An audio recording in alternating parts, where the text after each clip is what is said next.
Prize bond کے حکم سے قبل پرائز بانڈ کی جو حیثیت ہے اس کو سمجھنا ضروری ہے۔ پرائز بانڈ ایک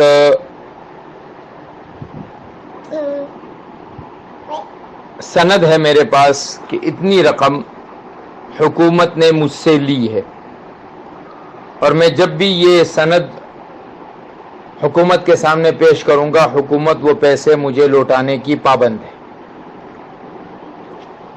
حکومت نے وہ جو پیسے پرائز بانڈ کے بدلے مجھ سے لیے ہیں، اس کی دو ہی صورتیں ہو سکتی ہے۔ یا تو وہ حکومت نے مجھ سے قرض لیا ہے، اور یا حکومت نے مجھ سے وہ رقم امانتاً لی ہے، کیونکہ اس کے علاوہ کوئی صورت تو حکومت خود بھی نہیں کہتی کہ اس میں پارٹنرشپ ہے یا یہ شراکت ہے، ایسا کچھ نہیں ہے۔ یا امانتاً ہے یا قرضاً ہے۔ اب دونوں صورتوں میں جب ہم غور کرتے ہیں تو اس رسید کا نام، اس سند کا نام ہی انہوں نے رکھا ہے پرائز بانڈ، انعامی بانڈ۔ مطلب کیا ہے؟ لوگوں کو ترغیب دی جا رہی ہے کہ آپ مجھے قرض دیجئے، یا آپ میرے پاس امانت رکھوائیے۔ لوگ پوچھیں گے کہ ہم آپ کو قرض دیں یا ہم آپ کے پاس امانت رکھوائیں تو ہمیں کیا فائدہ ملے گا؟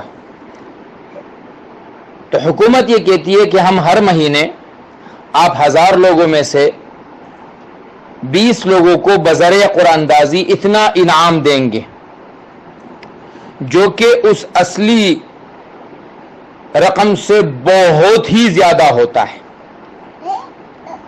تو اس انعام کی لالچ میں جو قرض یا امانت کی وجہ سے کے بدلے میں ملتا ہے،